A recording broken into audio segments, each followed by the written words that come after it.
모든 꽃은 흙 속의 어둠을 견뎌야지 피어난다. 랄프 왈도 에머슨의 말처럼 이 지금 금리 인하 초기의 불확실성은 꽃을 피우기 위한 필수적인 어둠이라고 볼 수가 있습니다.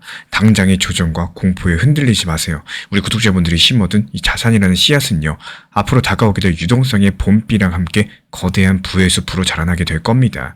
인내는 쓰고 열매를 단다라는 거, 이 시장은 곧 증명하게 될 겁니다. 금리가 본격적으로 내려가기 시작한 지금 이 시점, 이 시장은 큰 전환점을 맞이하고 있습니다. 금리 인하가 축제가 아니라 수술의 시작이라는 거죠. 이 금리는 자본주의 경제를 지탱하는 중력과도 같아요. 이 중력이 풀리기 시작하면 자산 가격은 요동치게 될 거고, 바로 이 순간 투자자들은 공포랑 희망 사이에서 줄다리기를 하고 있다는 거.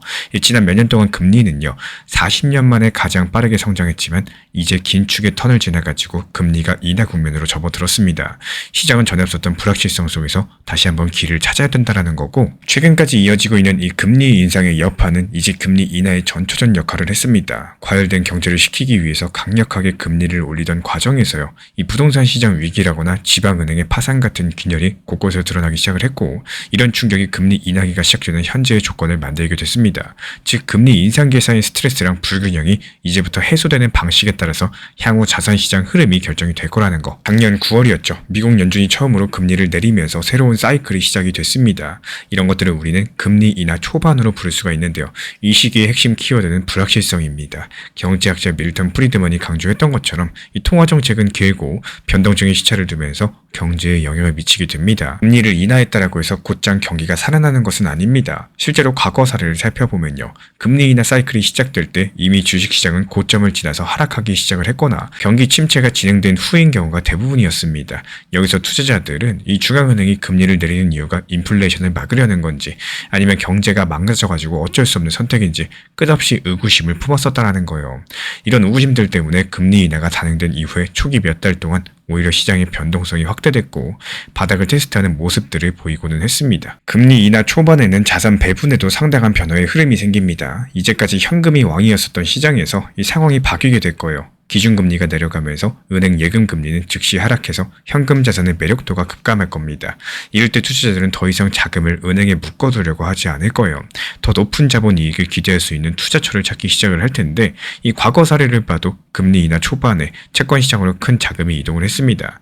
금리 하락이 예고되면요, 이 채권 가격은 올라갈 거고, 특히 만기가 3에서 7년 정도인 중기 채권이 높은 수익을 내면서 선호가 됐습니다.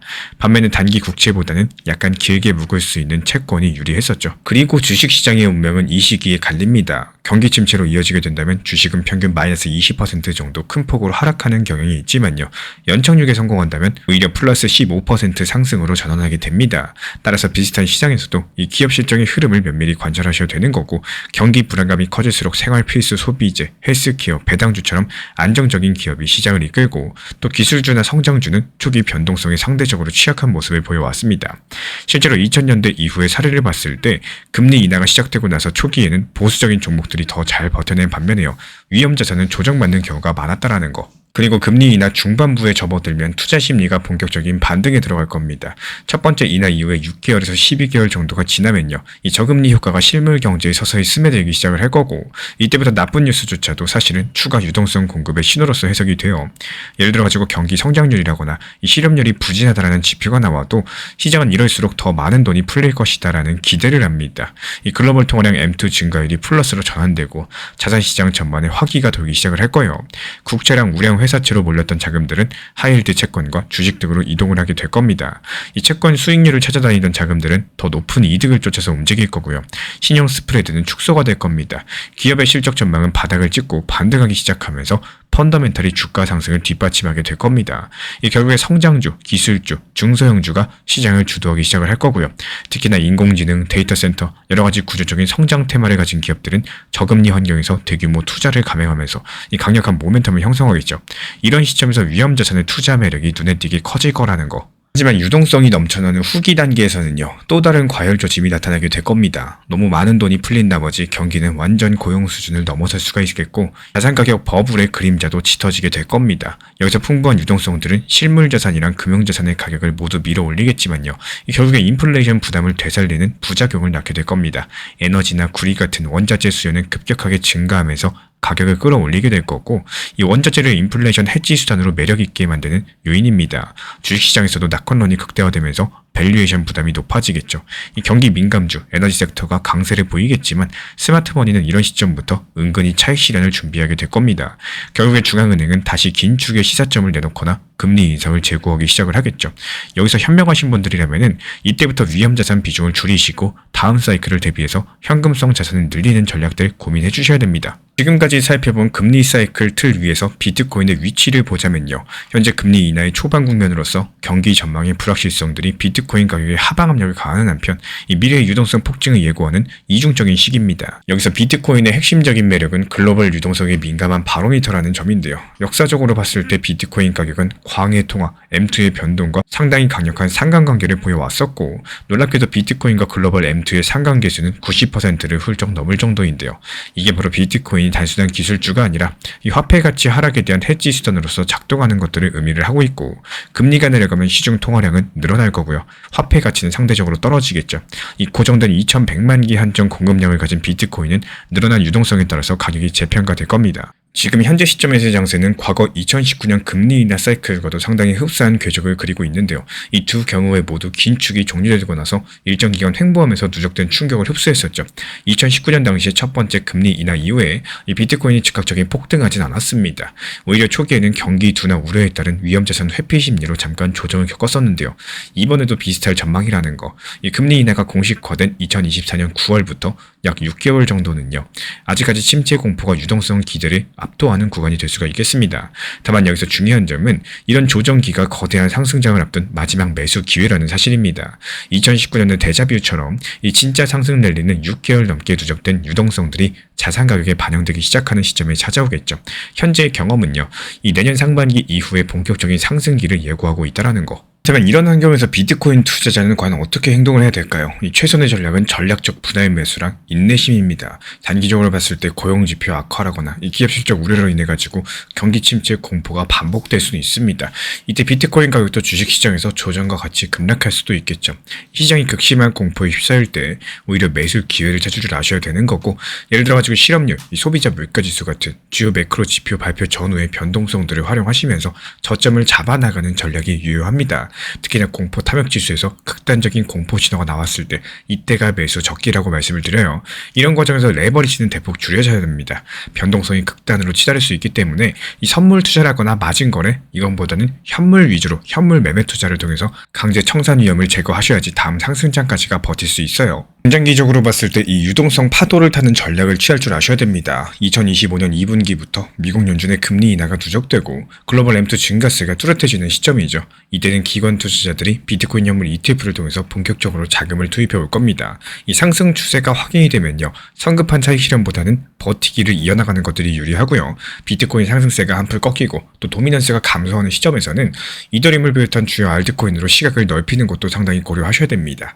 즉 비트코인이 시장을 이끌다가 어느 정도 안정화됐을 때 알트코인들이 몰려오고 이른바 알트 시즌이 도래할 수가 있겠는데요. 금리 인하기 초반에 불확실성을 넘기고 수익을 극대화하기 위해서는 이 자산 배분에도 전략이 필요하다라는 거.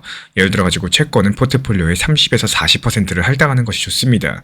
이 만기가 3에서 7년인 국채라거나 우량 회사채를 중심으로 안정적인 이자 수익과 금리 하락에 따른 자본 이득을 동시에 추구가 가능하기 때문에 이 주식도 30에서 40% 비중, 그리고 지수 추정보다는 섹터 로테이션에 주목하셔야 됩니다. 이 금리 인하의 수혜를 보는 리츠라거나 유틸리티, 헬스케어 같은 방어주를 기초로 하시되 인공지능 인프라거나 클린 에너지 같은 여러가지 성장주에도 일부 투자하시면서 바벨 전략을 짜는 것들이 효과적입니다. 비트코인은 전체 자산의 10에서 20% 정도로만 담으셔가지고요. 이 알파 수익을 노리시는 게 맞습니다. 유동성 확장 분모에서 최대 수익가 예상되지만요. 변동성이 크기 때문에 비중을 적절히 제한할 줄 아셔야겠죠.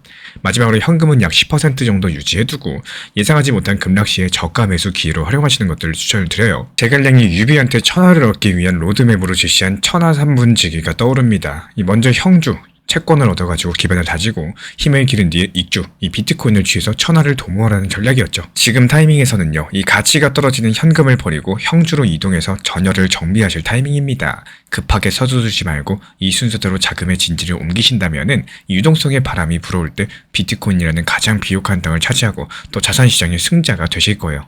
결국에 투자 시장에서 가장 강력한 무기는 정보도 운도 아닌 나만의 기준을 얼마나 끝까지 지켜내는지 여부입니다. 우리가 늘 더 좋은 타점, 완벽한 타이밍, 더 확실한 정보만 있으면 수익을 낼 수 있을 거라고 생각을 하시는데요. 이 현실의 시장은 그런 정답을 절대로 쉽게 보여주지 않는데 오히려 애매하고 불안한 구간에서 내 판단을 스스로 의심하게 만들고 이 남들이 하는 말들 따라가고 싶게 만들면서 심리를 흔들어 놓는 게 이 시장의 본질이라고도 볼 수가 있겠습니다.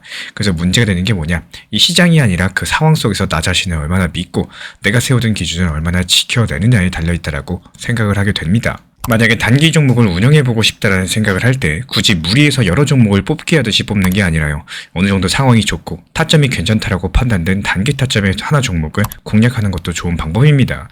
제가 안내드리는 단기 종합방에서도 이 하나의 카이트라는 코인으로도 적당한 단기 고점을 살려서 분할 익절을 목표로 너무 무리한 타점보다는 적당한 단기 고점에서 분할 익절을 목표로 잡고 기회가 된다면 다시 재타점을 잡는 이런 원칙 매매의 방향성을 말씀드리는 이유도요. 팔아야 내 돈이기 때문에 결국에 욕심 때문에 못 팔면 의미가 없기 때문입니다. 익절하고 다음 타점이 좋아 보이면 재진입하는 게 훨씬 더 안정성이 뛰어나다. 이런 뜻과도 같습니다. 단기적으로 오르고 내리는 가격에 일희일비하기 시작하면요. 내가 어떤 이유로 이 자리에서 매매를 하고 있는지조차도 흐려지게 되고 결국에 기준 없는 매매, 감정적인 매매로 이어질 확률이 높아지겠죠. 반대로 내가 왜 이 가격대에서 분할 매수를 했고 왜 이 구간에서 분할 매도를 걸어뒀는지 스스로 설명할 수 있다면요. 시장이 흔들리더라도 내 멘탈은 훨씬 더 단단해질 수 있습니다. 결국에 투자라는 것은 남들보다 더 빨리 사고 파는 게임이 아니라 남들보다 더 오래 버티고 더 차분하게 대응하고 더 냉정하게 자신을 통제하는 싸움이라고 생각을 해야 되고 이런 과정 속에서 나만의 루틴과 나만의 원칙을 만들어간 사람들이 결국에 시장에 오래 남아있을 수 있습니다. 그래서 오늘도 복잡한 예측이라거나 이 화려한 전략보다는요. 내가 세워둔 작은 원칙 하나 지켜나가는 거 이런 것들이 흔들리지 않고 반복해 나가는 것들이 가장 중요하다는 말씀드리고 싶고 결국에 살아남는 것은 재능이 아니라 꾸준함과 기준을 지키는 힘이겠습니다. 실시간 변동 구간은 정말로 몇 시간 안에 지나가는 경우가 정말 많아요. 이 고래 수급이 갑자기 움직이거나 거기서 물량이 몰리는 순간 뉴스보다 빠르고 차트보다 먼저 반응하기 때문에 이걸 제때 보지 못하시면 좋은 자리도 놓쳐버리시고요. 반대로 위험 신호도 제대로 캐치하지 못해서 손실이 커지기 쉽습니다. 그래서 제가 확인하는 이 고래 수급 변화, 핵심 가격대, 실시간 흐름 중심으로 따로 정리해서 보내드리고 있기 때문에 필요하신 분들께서만 현재 보이는 번호로 문자 신청 주시면 큰 도움이 되실 겁니다. 이 급하게 대응하기 위한 게 아니라요. 미리 기준을 잡아두기 위한 안전장치라고 보시면 됩니다.